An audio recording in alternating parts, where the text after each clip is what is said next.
Des archives de Sherlock Holmes, 1927. Arthur Conan Doyle. La pierre de Mazarin. Le docteur Watson fut ravi de se retrouver une fois de plus dans l'appartement mal tenu du premier étage de Baker Street, point de départ de tant d'aventures extraordinaires. Il regarda autour de lui. Les graphiques savants sur les murs, la table rongée par les acides où s'alignaient les produits chimiques destinés à diverses expériences, l'étui à violon debout dans un angle, le seau à charbon qui contenait, comme autrefois, des pipes et du tabac. Finalement, ses yeux s'arrêtèrent sur le jeune visage souriant de Billy. Ce petit groom aussi perspicace que plein de tact avait un peu aidé à combler l'abîme de solitude et d'isolement où vivait le grand détective. « Pas de changement apparent, Billy. Vous non plus, vous n'avez pas changé. J'espère que l'on peut dire la même chose de lui. » Billy jeta un coup d'œil non dépourvu de sollicitude dans la direction de la porte de la chambre à coucher. Elle était fermée. « Je crois qu'il est au lit et qu'il dort, » dit-il. Il était 7 heures du soir, et ce jour d'été avait été magnifique. Mais le docteur Watson était suffisamment familiarisé avec les heures irrégulières de son vieil ami pour ne pas éprouver la moindre surprise. Autrement dit, il a une affaire en train ? Oui, monsieur. Une affaire sur laquelle il vient de travailler dur. Je suis inquiet pour sa santé. Il pâlit, il maigrit, il ne mange pas. Quand vous plaira-t-il de dîner, monsieur Holmes ? A demandé madame Hudson. À 7h30 après-demain, a-t-il répondu. Vous savez comment il est quand une affaire le préoccupe. Oui, Billy, je sais. Il file quelqu'un. Hier, il est sorti. On aurait dit un ouvrier à la recherche d'un emploi. Aujourd'hui, il s'est déguisé en vieille femme. Je me suis presque laissé attraper. Pourtant, je devrais le connaître maintenant. Billy désigna en souriant une immense ombrelle appuyée contre le canapé. Elle faisait partie de l'ensemble de la vieille dame, ajouta-t-il. Mais de quel genre d'affaires s'agit-il ? Billy baissa la voix, comme s'il allait confier un grand secret d'État. Ça ne me gêne pas de vous le dire, monsieur, mais que ceci reste entre nous. C'est l'affaire du diamant de la couronne. Quoi ? Le vol du joyau qui vaut dans les 100 000 livres sterling ? Oui, monsieur. Il faut le récupérer, monsieur. Comprenez, nous avons eu ici le Premier ministre et le ministre de l'Intérieur assis sur ce même canapé. Monsieur Holmes les a reçus très gentiment. Il les a tout de suite mis à l'aise et il a promis de faire tout son possible. Mais il y a eu Lord Cantlemer. Ah, oui, monsieur. Vous savez ce que ça veut dire ? Un type plutôt rigide, si j'ose m'exprimer ainsi. Je m'entends bien avec le Premier ministre. Je n'ai rien contre le ministre de l'Intérieur qui me fait l'impression d'un homme obligeant, courtois. Mais ce lord, je ne peux pas le supporter. Et monsieur Holmes est comme moi, monsieur. Vous voyez ? Il ne croit pas en monsieur Holmes, et il était opposé à ce qu'on l'emploie. Il serait bien content qu'il échoue. Et monsieur Holmes le sait ? Monsieur Holmes sait toujours tout ce qu'il y a à savoir. Eh bien, nous espérons qu'il n'échouera pas et que Lord Cantlemer sera confondu. Mais dites-moi, Billy, à quoi sert ce rideau tendu devant la fenêtre ? Monsieur Holmes l'a installé il y a 3 jours.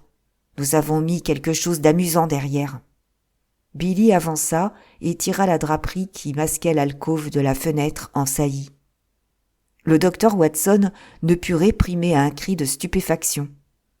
Était apparue une reproduction grandeur nature de son vieil ami en robe de chambre, la figure tournée de 3/4 vers la fenêtre et regardant en bas comme s'il lisait un livre invisible, tandis que le corps était enfoncé dans un fauteuil. Billy détacha la tête et la tint en l'air à bout de bras. Nous la disposons selon des angles différents afin qu'elle soit plus vivante. Je n'oserais pas la toucher si le store n'était pas baissé. Mais quand il est levé, vous pouvez voir le faux monsieur Holmes de l'autre côté de la rue. Une fois déjà, nous nous sommes servis de ce truc-là. Pas de mon temps, dit Billy. Il releva le store pour regarder dans la rue. Il y a des gens qui nous épient de là-bas. Je distingue un type qui est à la fenêtre. Regardez vous-même. Watson avait avancé d'un pas quand la porte de la chambre s'ouvrit pour laisser passer la longue silhouette mince de Holmes. Il avait le visage pâle et tiré, mais le pas aussi alerte que d'habitude. D'un bond, il fut à la fenêtre et baissa le store. « Ça suffit, Billy, dit-il. Vous étiez en danger de mort, mon garçon, et je ne peux pas encore me passer de vous. Alors, Watson, c'est bon de vous revoir dans ce vieil appartement. Vous arrivez à un moment critique. » « C'est ce qu'il me semblait. »« Vous pouvez disposer, Billy. Ce garçon me pose un problème, Watson. Jusqu'à quel point ai-je raison de l'exposer au danger ? » ?»« Danger de quoi, Holmes ? » ?»« De mort subite. Je m'attends à quelque chose pour ce soir. »« À quoi vous attendez-vous ? » ?»« À être assassiné, Watson. »« Allons, vous plaisantez. Le sens limité de l'humour qui m'est imparti pourrait, je vous assure, engendrer de meilleures plaisanteries que celle-là. Mais en attendant ma mort, un peu de confort n'est pas interdit, n'est-ce pas ? L'alcool est-il prohibé ? Le gazogène et les cigares sont à leur vieille place. Ah, laissez-moi vous regarder assis une fois de plus dans votre fauteuil préféré. Vous n'avez pas appris, j'espère, à mépriser ma pipe et mon lamentable tabac. C'était pour remplacer mes repas ces jours-ci. Mais pourquoi n'avez-vous pas mangé ? Parce que les facultés s'aiguisent quand vous les faites jeûner. Voyons, mon cher Watson, en tant que médecin, vous admettez bien que ce que votre digestion fait gagner à votre sang est autant de perdu pour votre cerveau. Je suis un cerveau, Watson. Le reste de mon individu n'est que l'appendice de mon cerveau. Donc, c'est le cerveau que je dois servir d'abord. Mais ce danger, Holmes. Ah oui, pour le cas où la menace se réaliserait, il vaudrait peut-être mieux que vous encombriez votre mémoire du nom et de l'adresse de l'assassin. Vous pourrez les communiquer à Scotland Yard, avec mes affections et ma bénédiction. Il s'appelle Silvius, comte Negretto Silvius. Écrivez le nom, mon vieux, écrivez-le. 136 Moorside Gardens, N.W. Ça y est ? L'honnête visage de Watson était tourmenté par l'angoisse. Il ne connaissait que trop bien les risques immenses que prenait Holmes, et il se doutait que cette confidence était plutôt au-dessous qu'au-delà de la vérité. Watson était toujours porté à l'action. Il saisit l'occasion qui se présentait. « Comptez-moi dans le jeu, Holmes. Je n'ai rien à faire pendant 48 heures. »« Votre moralité ne progresse pas, Watson. À tous vos autres vices, voilà que vous avez ajouté le mensonge. Vous avez manifestement l'air d'un médecin très pris, appelé à toute heure du jour et de la nuit par des malades. »« Pas à ce point. Mais ne pouvez-vous pas faire arrêter cet individu ? » ?»« Si, Watson, je pourrais le faire arrêter. Voilà ce qui lui déplaît tellement. »« Mais pourquoi ne le faites-vous pas arrêter, alors ? » ?»« Parce que j'ignore où est le diamant. »« Ah, Billy m'en a parlé. Le joyau manquant de la couronne. »« Oui, la grosse pierre jaune de Mazarin. J'ai lancé mon filet et j'ai mes poissons. Mais je n'ai pas la pierre. Alors, à quoi bon les prendre ? Certes, le monde serait meilleur si nous les mettons hors d'état de nuire. Mais il ne m'intéresse pas. C'est le diamant que je veux. »« Et ce comte Silvius est l'un de vos poissons ? » ?»« Oui, un requin. Il mord. L'autre est Sam Merton, le boxeur. Pas un mauvais type, ce Sam, mais le comte s'en est servi. Sam n'est pas un requin. C'est un gros goujon stupide à tête ronde. Mais il fait quand même de gros sauts dans mon filet. »« Où est ce comte Silvius ? » ?»« Je me suis trouvé tout ce matin au coude à coude avec lui. Vous m'avez déjà vu en vieille dame, Watson. Jamais je n'ai été plus séduisant que ce matin. Il m'a même tenu un moment mon ombrelle. « Avec votre permission, madame, » m'a-t-il dit, à moitié italien, vous savez. Et il a toute la grâce méridionale dans les manières, quand il est de bonne humeur. Mais dans l'humeur opposée, il est le diable incarné. La vie est pleine de fantaisie, Watson. Ça aurait pu être une tragédie. Ma foi, peut-être.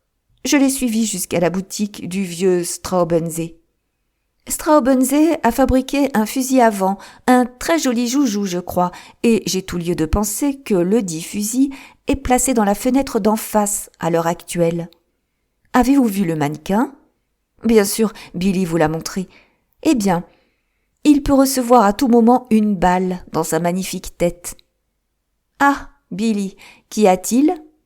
Le groom était entré en portant une carte de visite sur un plateau. Holmes la regarda en haussant le sourcil et sourit d'un air amusé. « Sylvius en personne. Je ne m'y attendais guère. Il prend le tison par où il brûle, Watson. Il ne manque pas d'aplomb. Vous le connaissez peut-être de réputation comme chasseur de gros gibier. En vérité, ce serait une conclusion triomphale à son tableau de chasse s'il m'ajoutait à sa liste. Voilà la preuve qu'il sent mon orteil sur ses talons. Faites venir la police. Oh, je la ferai venir sans doute, mais pas encore. Voudriez-vous regarder précautionneusement par la fenêtre, Watson ? Ne voyez-vous personne qui flâne par là ? Watson souleva hardiment le bord du rideau. Si, il y a un costaud près de la porte. Sam Merton, le fidèle mais stupide Sam. Où est ce gentleman, Billy ? Dans le salon d'attente, monsieur. Quand je sonnerai, faites-le monter. Oui, monsieur. Si je ne suis pas dans cette pièce, introduisez-le quand même. Oui, monsieur. Watson attendit que la porte fût close pour se tourner vers son compagnon. Attention, Holmes. Voici qui est tout bonnement impossible. Il s'agit d'un homme prêt à tout, qui ne reculerait devant rien. Il vient peut-être vous tuer. Cela ne m'étonnerait pas. J'insiste pour demeurer près de vous. Vous gêneriez terriblement. Je le gênerais ?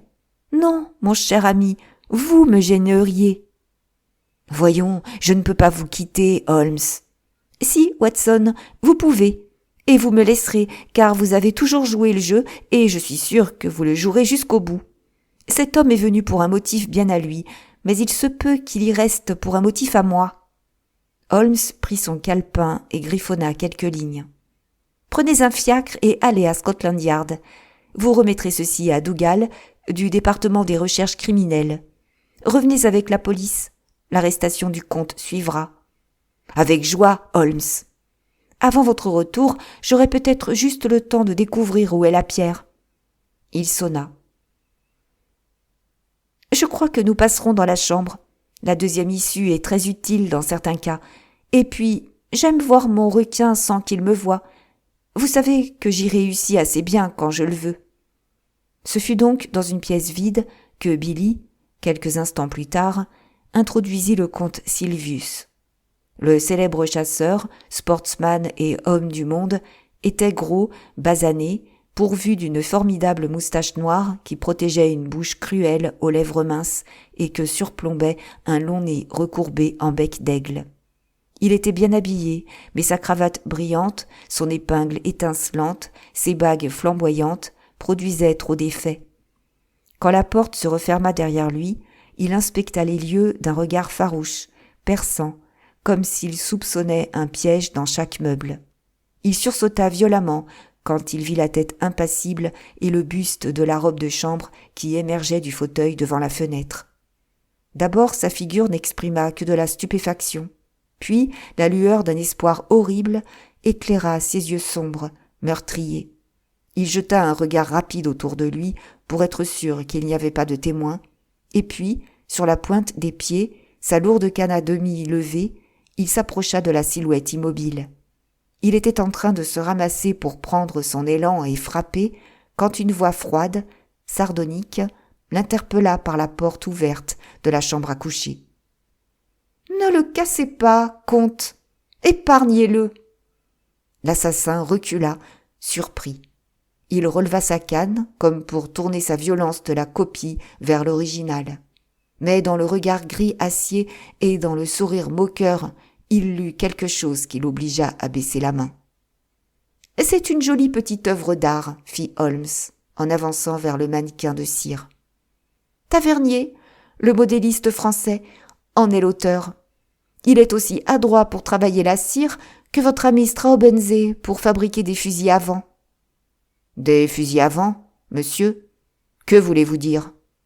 Posez votre chapeau et votre canne sur ce guéridon. Merci. Asseyez-vous, je vous prie.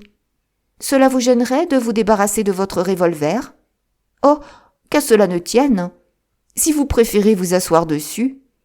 Votre visite tombe à pic, car j'avais diablement envie d'avoir 5 minutes de tranquillité avec vous. Le comte grogna. Ses sourcils retombèrent, menaçants. Moi aussi, je désirais vous parler, Holmes. Voilà pourquoi je suis venu ici. Je ne nierai pas que j'avais l'intention de vous descendre. Holmes balança ses longues jambes pour poser ses talons sur le bord de la table. J'avais vaguement dans l'idée que votre tête mijotait un projet de ce genre, dit-il. Mais pourquoi me combler de vos attentions particulières? Parce que vous êtes parti en guerre contre moi. Parce que vous avez attaché vos gens à ma personne. Mes gens? Je vous jure que non.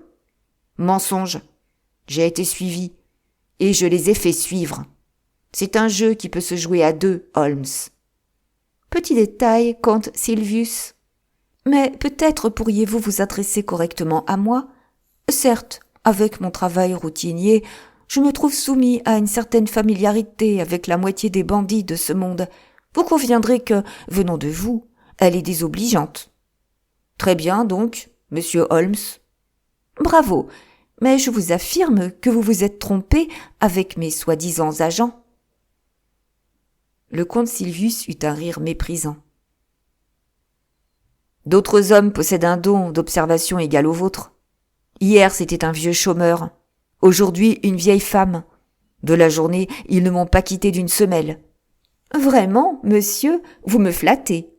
Le vieux baron Downson a dit à mon sujet, la veille du jour où il fut pendu, que ce que la loi avait gagné, la scène l'avait perdu. Et, à votre tour, voici que vous donnez à mes petits déguisements une louange si agréable. C'était vous? Vous-même? Holmes haussa les épaules. Vous pouvez voir dans ce coin l'ombrelle que vous m'avez si galamment tenue avant que vous ayez soupçonné quoi que ce soit. Si j'avais su, jamais je ne serais rentré chez moi, n'est-ce pas? Oh, je le savais bien. Nous laissons tous échapper des occasions et nous les regrettons ensuite. Mais le fait est que vous ne m'avez pas reconnu. Et nous voici face à face. Les sourcils du comte s'avancèrent plus pesamment au-dessus de ses yeux menaçants. Ce que vous dites ne fait qu'envenimer les choses. Il ne s'agissait pas d'agents à vous, mais de vous. Vous convenez que vous m'avez suivi. Pourquoi? Du calme, comte. Vous avez pris l'habitude de tuer des lions en Afrique. Eh bien. Mais pourquoi? Pourquoi? Le sport, le plaisir, le danger. Et aussi, sans doute, pour libérer le pays d'un fléau. Exactement. Voilà un excellent résumé de mes motifs. Le comte sauta en l'air. Sa main se dirigea involontairement vers sa poche revolver. Asseyez-vous, monsieur. J'avais une autre raison, une raison plus pratique. Il me faut ce diamant jaune. Le comte Silvius s'adossa avec un mauvais sourire. Je vous donne ma parole, fit-il. Vous saviez que c'était la raison pour laquelle je vous filais. Le véritable motif de votre venue ici ce soir est de savoir ce que je sais sur l'affaire et si ma suppression est absolument nécessaire. Eh bien, je reconnais volontiers que, de votre point de vue, ma suppression est absolument indispensable. Car je sais tout, sauf une petite chose que vous allez me dire. Tiens, et qu'est-ce donc, je vous prie, cette petite chose? Où se trouve actuellement le diamant de la couronne? Le comte lança un regard âpre vers son interlocuteur. Oh, vous voulez le savoir, et comment diable voulez-vous que je vous renseigne? Vous le pouvez, et vous le ferez. Vraiment? Vous ne pouvez pas me bluffer, comte Silvius. Les yeux de Holmes, qui le fixaient, se contractèrent et se rétrécirent. On aurait dit 2 pointes d'acier. Vous êtes absolument une glace sans teint. Je lis en vous jusqu'au fond de votre âme. Alors, vous savez où est le diamant ?» Holmes battit des mains et leva un doigt ironique. « Donc, vous le savez. Vous venez de l'admettre. »« Je n'ai rien admis. »« Allons, comte, si vous êtes raisonnable, nous pouvons faire affaire. Sinon, il vous arrivera malheur. » Le comte Silvius leva les yeux vers le plafond. « Et c'est vous qui parlez de bluff » soupira-t-il. Holmes le regarda pensivement, comme un champion d'échecs qui médite son échec et mat. Puis il ouvrit le tiroir de la table et sortit un gros carnet. « Savez-vous qui je tiens dans ce livre ?»« Non, monsieur, pas du tout. »« Vous ?»« Moi ?»« Oui, monsieur, vous. Vous êtes tout entier ici, par chaque vilainie de votre vie. »« Dieu me pardonne, Holmes !» s'écria le comte. « Ma patience a des limites. »« Tout y est, comte. Les faits réels concernant la mort de la vieille madame Harold, qui vous avait légué le domaine de Blimmer. Domaine que vous avez dilapidé au jeu. »« Vous rêvez. »« Et toute l'histoire de la vie de mademoiselle Minnie Warrender. »« Tut, vous ne pouvez rien en faire. »« Ici, je trouve beaucoup mieux, comte. Par exemple, le vol commis dans le train de luxe de la Riviera, le 13 février 1892. Voici le faux chèque tiré, la même année, sur le Crédit Lyonnais. Non, là vous êtes dans l'erreur. Je suis donc dans le vrai pour le reste. Allons, comte, vous êtes un joueur de cartes. Quand votre adversaire possède tous les atouts, vous n'avez plus qu'à jeter vos cartes. Quel est le rapport entre tout ce bavardage et le joyau dont vous m'avez parlé ? Doucement, comte. Modérez votre impatience. Laissez-moi marquer les points à ma manière. Je possède déjà tout cela contre vous, mais surtout, j'ai un dossier parfait contre vous et votre garde du corps dans l'affaire du diamant de la couronne. Vraiment ? J'ai le cocher qui vous a conduit à Whitehall et le cocher qui vous a ramené. J'ai le commissionnaire qui vous a vu près de la vitrine. J'ai Hickey Sanders qui a refusé de le débiter pour vous. Hickey a mouchardé. La partie est terminée. Les veines se gonflèrent sur le front du comte. Ses mains brunes, poilues, se crispèrent sous l'effet d'une violente émotion contenue. Il essaya de parler, mais les mots ne se façonnèrent pas dans sa bouche. « Voilà la main avec laquelle je joue, » dit Holmes. « J'ai abattu mes cartes sur la table. Il me manque une carte, le roi de carreau. Je ne sais pas où est le diamant. »« Vous ne le saurez jamais. »« Non ? Allons, comte, soyez raisonnable. Considérez la situation. Vous allez être sous clé pendant 20 ans. Sam Merton également. Que tirerez-vous de votre diamant pendant ce temps-là ? Rien du tout. Mais si vous le rendez, eh bien, je pactiserai avec le crime. Nous ne vous voulons pas, vous, ni Sam. Nous voulons la pierre. Rendez-la nous. Et tout au moins, en ce qui me concerne, vous partirez libre et vous le resterez tant que vous vous comporterez honorablement dans l'avenir. Si vous commettez une nouvelle faute, tant pis, elle sera la dernière. Mais cette fois, j'ai mandat de récupérer la pierre, pas de vous mettre sous les verrous. Et si je refuse ? Eh bien, malheureusement, si je n'ai pas la pierre, vous payerez. Billy avait paru en réponse à un coup de sonnette. Je pense, comte, qu'il ne serait pas mauvais que votre ami Sam assiste à cet entretien. Après tout, ses intérêts sont en jeu. Billy, vous verrez devant la porte un gentleman gros et laid. Priez-le de monter. Et s'il ne veut pas, monsieur ? Pas de violence, Billy. Ne le brutalisez pas. Si vous lui déclarez que le comte Silvius le réclame, il montera tout de suite. « Qu'allez-vous faire maintenant ?» interrogea le comte quand Billy eut disparu.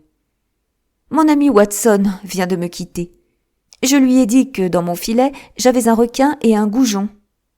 Maintenant, je lève mon filet et, hop, je les remonte tous les deux. » Le comte s'était dressé et il avait porté la main à son dos. Holmes se fit pointer dans sa direction un objet qui faisait une bosse dans la poche de sa robe de chambre. « Vous ne mourrez pas dans votre lit, Holmes. » J'ai eu souvent la même idée. Est-ce si important de mourir dans son lit ? Après tout, comte, Votre propre sortie de ce monde sera plus vraisemblablement verticale qu'horizontale. Mais finissons-en avec ces anticipations morbides. Pourquoi ne pas nous abandonner sans remords aux joies du présent ? Un éclair, comme on en voit s'allumer dans les yeux des fauves, passa dans le regard du criminel. Plus Holmes se tendait et se préparait à tout, plus il semblait grandir aux yeux de son adversaire. « Il ne sert à rien de chatouiller votre revolver, mon ami, dit-il d'une voix calme. Vous savez pertinemment que vous n'oserez pas l'utiliser, même si je vous laissais le temps de tirer. Ce sont des instruments malpropres et bruyants, comte, les revolvers. Tenez-vous-en plutôt au fusil à vent. Ah, je crois que j'entends le pas de fée de votre estimable partenaire. Bonjour, monsieur Merton. Vous deviez vous ennuyer dans la rue, n'est-ce pas ? Le boxeur était un jeune homme à lourde charpente, qui avait l'air aussi stupide qu'obstiné. Il demeura gauchement à la porte et regarda autour de lui avec étonnement. Cette attitude débonnaire de Holmes le surprenait. Il se rendait compte confusément qu'elle était hostile, mais il ne savait pas comment la contrer. Il se tourna vers son camarade. « Qu'est-ce que ça veut dire, comte ? Que nous veut ce type ? Que se passe-t-il » Il avait la voix grave et rauque. Le comte haussa les épaules. Holmes répondit à sa place. « Pour vous résumer la situation, monsieur Merton, je dirais que tout est terminé. » Le boxeur continua à s'adresser à son associé. « Est-ce que ce pigeon essaie d'être drôle ou quoi ? Mais je n'ai pas envie de rire. »« Je m'en doute, » fit Holmes. « Je peux même vous assurer que plus la soirée avancera, moins vous vous sentirez d'humeur riante. Maintenant, écoutez-moi, comte Silvius. Je suis un homme fort occupé et je ne peux pas perdre de temps. Je vais dans ma chambre. Je vous prie de vous considérer ici comme chez vous en mon absence. Vous pourrez expliquer la situation à votre ami sans être gêné par ma présence. Je vais attaquer la barcarolle d'Hoffmann sur mon violon. Dans 5 minutes, je reviendrai pour entendre votre réponse définitive. Vous avez bien saisi l'alternative, n'est-ce pas ? Ou vous, ou la pierre. » Holmes se retira en emmenant son violon. Quelques instants plus tard, les premières notes plaintives du plus obsédant de tous les airs jaillirent de l'autre côté de la porte fermée. « Que se passe-t-il donc ? » interrogea Merton avec anxiété. « Il est au courant pour la pierre ?»« Il est au courant de beaucoup trop de choses à propos de la pierre. Je me demande s'il ne sait pas tout. »« Seigneur !» La figure maussade du boxeur blêmit. « Heike Sanders nous a mouchardés. »« Ah ? Il nous a mouchardés ? Je jure que je l'étendrai pour le comte, s'il nous a trahis. » Ce qui ne nous aiderait pas beaucoup. Il faut que nous décidions ce que nous allons faire. « Un petit moment, » dit le boxeur en regardant d'un air soupçonneux du côté de la porte de la chambre. « C'est un pigeon isolé qui demande qu'on s'occupe de lui. Je suppose qu'il ne nous écoute pas. Comment pourrait-il écouter en jouant du violon ? C'est vrai. Il y a peut-être quelqu'un derrière un rideau. Je trouve qu'il y a beaucoup de rideaux dans cette pièce. » Regardant à droite et à gauche, il aperçut pour la première fois le mannequin à la fenêtre. Il s'arrêta net, trop ahuri pour dire un mot. « Tut, c'est une reproduction, » lui expliqua le comte. « Un faux, quoi ? Eh bien, Madame Tussaud n'en a pas autant. Formidable, c'est craché. Mais ces rideaux, comte. Oh, laissez tomber les rideaux. Nous perdons notre temps et nous n'en avons pas de trop. Il peut nous envoyer au bagne, Sam, avec cette pierre. Pour sûr qu'il le peut, si Aiken nous a mouchardés. Mais il nous laisse filer si nous lui disons où elle est. Quoi ? Renoncer à la pierre ? Renoncer à 100 000 livres ? C'est l'un ou l'autre. Merton se gratta la tête. Il est seul ici. Il n'y a qu'à entrer. Une fois débarrassés de lui, nous n'aurons plus rien à craindre. Le comte fit signe que non. Il est armé. Il est prêt. Si nous le tuons, comment sortir d'un endroit pareil ? Par ailleurs, il est probable que la police est au courant des preuves qu'il a réunies. Tiens, Qu'est-ce que cela ? Un bruit vague sembla venir de la fenêtre. Les deux hommes écoutèrent, mais tout était calme. En dehors du mannequin assis sur son fauteuil, personne sûrement ne se trouvait dans la pièce. « Quelque chose dans la rue, » dit Merton. « Maintenant, à vous, patron. C'est vous qui avez de la tête. Certainement, vous allez trouver un truc pour nous en sortir. Si la pierre ne sert à rien, c'est à vous de le dire. » « J'ai possédé des types plus forts que lui, » dit le comte. « La pierre est dans ma poche. Je n'ai pas voulu courir le risque de m'en séparer. Elle peut être sortie ce soir d'Angleterre et coupée en 4 morceaux à Amsterdam avant dimanche. Il n'est pas au courant pour Van Sédar. Je croyais que Van Sédar partait la semaine prochaine. Il devait partir seulement la semaine prochaine. Mais maintenant, il faut qu'il parte par le prochain bateau. L'un ou l'autre de nous doit courir avec la pierre à Lime Street et le voir. Mais le fond truqué n'est pas prêt. Qu'il prenne la pierre comme elle est et qu'il court sa chance. Nous n'avons plus un instant à perdre. À nouveau, avec le sens du danger qui devient chez le chasseur un véritable instinct, il s'arrêta et regarda en direction de la fenêtre. Oui, c'était sûrement de la rue qu'était venu le bruit de tout à l'heure. Quant à Holmes, poursuivit-il, nous pouvons le mystifier assez facilement. Cet imbécile ne nous fera pas arrêter s'il peut récupérer la pierre. Eh bien, nous lui promettrons qu'il aura la pierre. Nous le mettrons sur une fausse piste. Et avant qu'il s'aperçoive que la piste est fausse, la pierre sera en Hollande et nous au diable. Pas mal, s'écria Sam Merton. Vous allez partir et dire aux Hollandais qu'ils se dépêchent. Moi, je vais voir cette sangsue et je l'occuperai avec une fausse confession. Je lui dirai que la pierre est à Liverpool.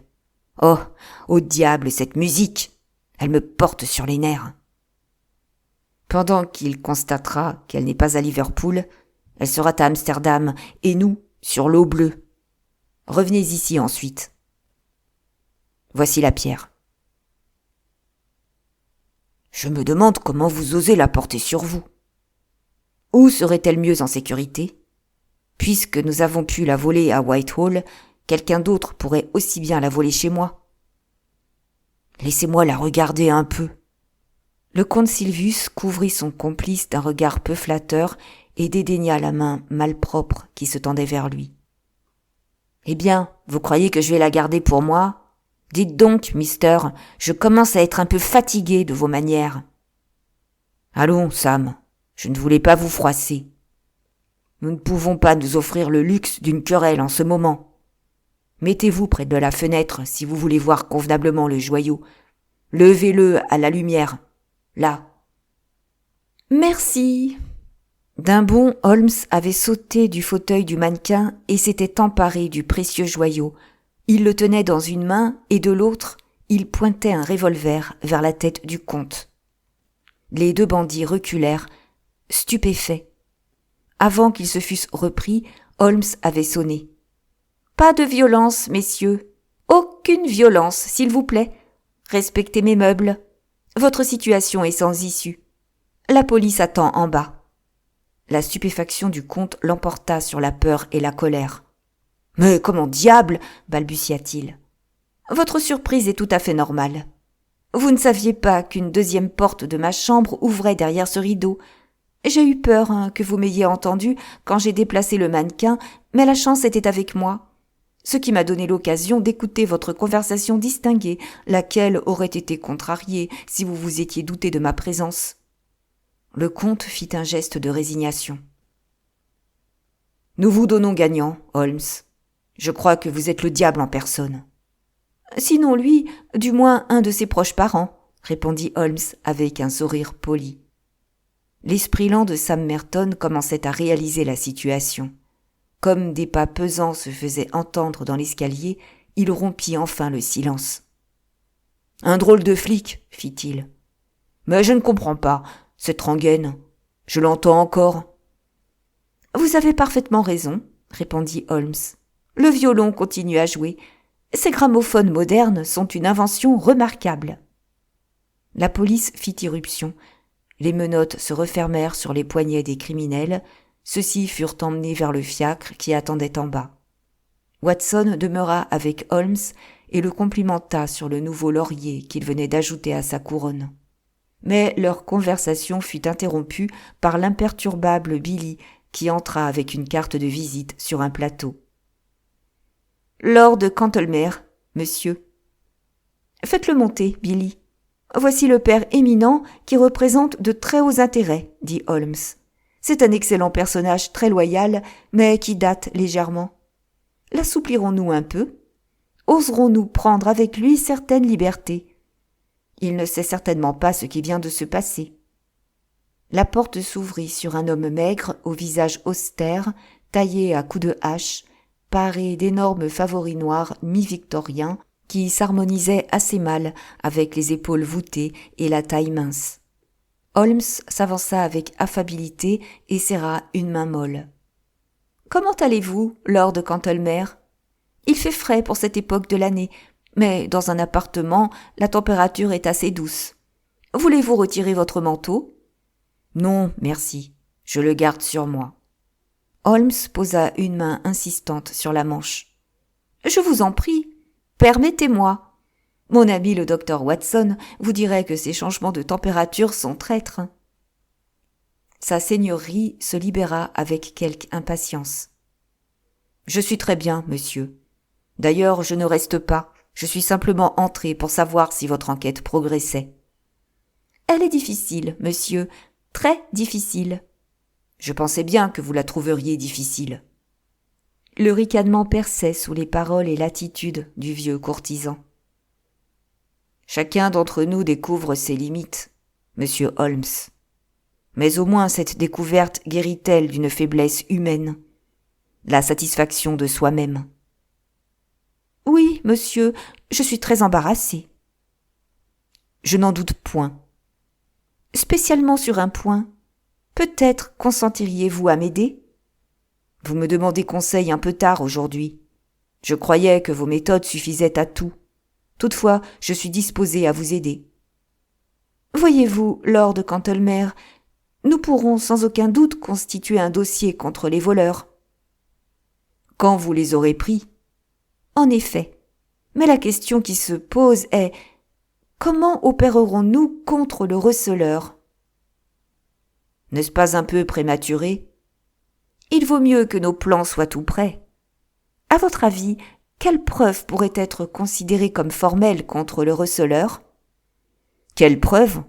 Eh bien, qu'il ait réellement la pierre en sa possession. Cela vous paraît suffisant pour le faire arrêter ?